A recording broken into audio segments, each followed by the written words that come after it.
রাধে রাধে বন্ধুরা, আজকে সকাল সকাল উঠে পড়েছিলাম। আর সকালে উঠে আমি রাস্তা ঘুরে চলে আসি স্নান করার জন্য।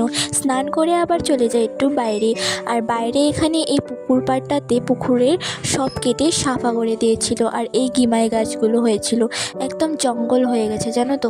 আর তারপরে এখানে আমি এই ফুল গাছটা দেখছিলাম। ফুল গাছটাতে না মানে ভেদাইলতা পাতা এভাবে চাপ খেয়েছে, যার জন্য ফুল গাছটা বাড়তেই চাইছে না। আর তারপরে এটাকে উঠিয়ে দিলাম, আর এটা খেতেও পারা যাবে।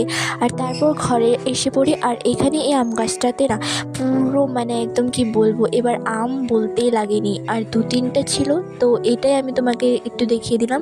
আর মামা নিয়ে এসেছিলো বাজার থেকে তরমুজ, তো এই তরমুজটা খেয়েছিলাম।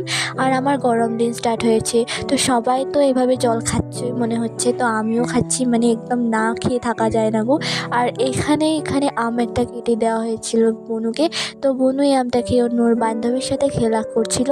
আর তারপর আমি এই ফুল গাছটার সামনে দাঁড়িয়েছিলাম। এই ফুল গাছটা থেকে না এত সুন্দর একটা গন্ধ আসে, তো এটাকেই আমি লাগিয়ে রেখেছিলাম। রাধে রাধে।